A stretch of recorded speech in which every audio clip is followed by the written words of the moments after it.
ছোট লোকের মতো আমি পার্টিতে বসে খাবার খাবো? সুমনা, মেয়ে কি বললা? কেন কানে যায় নাই? যা শুনছো সেটাই বলছি। ও মা, তুমি যদি ওই পার্টিতে বইয়া না খাইতে পারো, আমার ঘরে একটা চেয়ার আছে, অবশ্য পাওটা একটু ভাঙ্গা, তবে তুমি বইসা খাইতে পারবা, অসুবিধা হইব না। স্যার ডাইনা দেই। ভাঙা চেয়ারে বসে সুমনা খাবার খাবে? অসম্ভব। ছি ছি, এসব কি রান্না করছে? এর থেকে তো আমার বাসার কাজের বুয়ারা ভালো রান্না করে খায়। মাকে ভেবে অপমান না করলে হয় না? এটা কোনো রান্না হইলো? খাবারটা খাবা না ঠিক আছে, সেই জন্য তুমি আমাদের রিজিকটা নষ্ট করবা? এই একটা ছোট লোকদের সমস্যা, কিছু বললে তাদের অপমান হয়ে যায়, যত সব ফালতু নাকামি। মাথাটা ঠান্ডা করো, বুঝতে পারছি তুমি এগুলি খাইতে পারবা না। তুমি কও তুমি কি খাইবা, সাইফুল হোটেল থেকে আইনা দিই। ভাবি, মা তো ঠিকই বলছে, তুমি বড়লোক মানুষ, তোমার এইসব খাবার পছন্দ নাই হইতে পারে। তুমি কি খাবা বলো? ফ্রাইড রাইস আর চিকেন ফ্রাই। মা, সেটা তো মেলা দাম, আমি সারাদিনে যে ইনকাম করি তা দিয়ে তো এক প্লেট ফ্রাইড রাইসও হবে না। এই বাসি পচা গন্ধ খাবার তুমি কোথা থেকে এনেছো? ওই যে আমাকে 3 রাস্তার মোড়ে যে দোকানটা আছে না, সুন্দর করে ওই দোকান থেকে আনছি, আমার সামনে নিজে বানাই দিছে। আমি কি ফুটপাতের খাবার খামে? তোর কাছে বড় কোনো চাইনিজ রেস্টুরেন্ট চোখে পড়ে নাই? মানে তোকে বিয়ে করছি বলে কি তুই আমার লেভেলটা ফুটপাতে নামে আনছোস? বউ, তুমি তো জানো আমি একজন গরিব সবজির দোকানদার, সবজি বিক্রি করে যা ইনকাম করি তা তো বড় রেস্টুরেন্ট থেকে খাবার কেনার মতো সামর্থ্য আমার নাই। হারাম জাদা, তাই বলে কি তুই আমাকে ফুটপাত থেকে খাবার এনে খাওয়াবি? তোর খাবার তুই খা।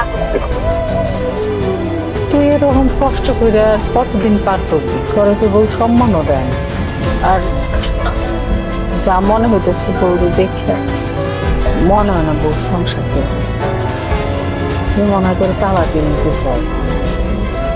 বালিশের পরিবর্তে ইটকে আমি রাখছি যাতে তোমার মাথা ফেটে রক্ত বের হয়। মানে তুমি আমরা খুন করতে চাও? হ্যাঁ করতে চাই, প্রয়োজন পড়লে তাই করব। আমার ডিভোর্স চাই। বউ, ডিভোর্স ছাড়া তুমি যা চাইবা তাই পাবা। প্রয়োজনে আমি প্রতিদিন অনেক বেশি পরিশ্রম করে তোমার জন্য চাইনিজ থেকে খাবার নিয়ে আসবো, ভালো ভালো খাবার নিয়ে আসবো। আমার না কোনো খাবার চাই না, আমার না তোমার থেকে ডিভোর্স চাই, কারণ তোমার মতো সবজি আলার সাথে না আমার যায় না। কি হলো, এরকম বজ্রপাত হয়ে যায় মানুষের মতো চুপচাপ বসে আছো কেন? কি বলছি কানে যায় নাই? জি গেছে। আপনি যখন আমাকে ডিভোর্সে দিবেন তাহলে আমাকে বিয়ে করছেন কেন? আমার সৎ মায়ের থেকে জীবন বাঁচানো, ওর সাথে সংসার করার জন্য না। আর তাছাড়া তোর মতো ছোট লোকদের না 2-4 টাকা দান করা যায়, তোদের সাথে সংসার করা যায়। আপনার জীবন বাঁচানোর জন্য আমার জীবন নষ্ট করলেন কেন? তোর মতো সবজি আলার আবার কিসের জীবন রে? আর তাছাড়া তোর কাছে না আমি আমার লাইফের প্রবলেম শেয়ার করতে একদম রাজি। আর তোর কত বড় সাহস, তুই আমার সাথে এক বিছানায় ঘুমাইতে চাস? তোর নিজের লেভেলটা ভাবছোস একবার? তুই আমার সাথে আমার রুমে আমার বিছানায় ঘুমাইতে আসবি, এর জন্য না আমি বালিশের নিচে ইট রেখে দিয়েছিলাম। দ্বিতীয়বার আমার রুমে ঢোকার আগে না তোর এই যে মাথায় ব্যথা পাচ্ছিস, এটা যেন তোর মাথায় আসে আগে। আমার রুম থেকে বের হ, আর তোর গা থেকে না সবজির ঘ্রাণ বের হতেছে, আমার না জাস্ট সাফোকেটেড লাগতেছে। যাও আমার রুম থেকে বের হও। এই মাইটারে দেখছস কোথাও পালা যেতে? আমার তো 7 দিন ধরে জ্বর ছিল, আমি তো দোকানই বন্ধ ছিল 7 দিন ধরে। হ্যাঁ, আমি কিছু দেখিনি, আমি কিছু জানি না। সত্যি কথা সত্যি করতেছি। আপা, এই হালার সাথে কথা বলে কোনো লাভ নেই, কা একটা বলদ। চলেন। ঠিকই করছস, এই আস্ত বলো। চল। এটা কোন ধরনের বেয়াদবি? ওরে বাবা রে, আপনি কোন মহারানী শুনি যে কাপড় ছুঁড়ে মারছে বলে একবারে মহাভারত অশুদ্ধ হয়ে গেছে? ভাবি, আমার মা মহারানী না হোক, কিন্তু কাজের বুয়া তো না। তুমি তো আমার মায়ের সাথে কাজের বুয়ার মতো আচরণ করতেছো। সে আমার কাছে কাজের বুয়ার থেকে বেশি কিছু না, বরঞ্চ কাজের বুয়াই। ভাবি, তুমি বড় লোকের মেয়ে হয়েছো বইলা আমাদের সাথে এরকম খারাপ ব্যবহার করতে পারো না। কি ব্যবহার করব না করবো সেটা তোমার থেকে আমাকে শিখতে হবে। শোনো, আজ থেকে তুমি আর তোমার মা চাকরানির মতো আমার সব কাজ করবে। আমি তোমার মায়ের বয়সী, তুমি মায়ের বয়সের শাশুড়িরে চাকরানি বানাইতে চাও, তোমার কি একটু খারাপ লাগে নাই? বুক কাঁপলো না? না কাঁপেনি। আপনাদের মতো ছোট লোকদের জন্য আমার কোনো সিম্প্যাথি কাজ করে না। আপনারা মা আর মেয়ে মিলে ময়লা কাপড় চোপড়গুলো এখন ধুয়ে রোদে শুকাইতে দিবেন, জান। ভাবি, অসম্ভব।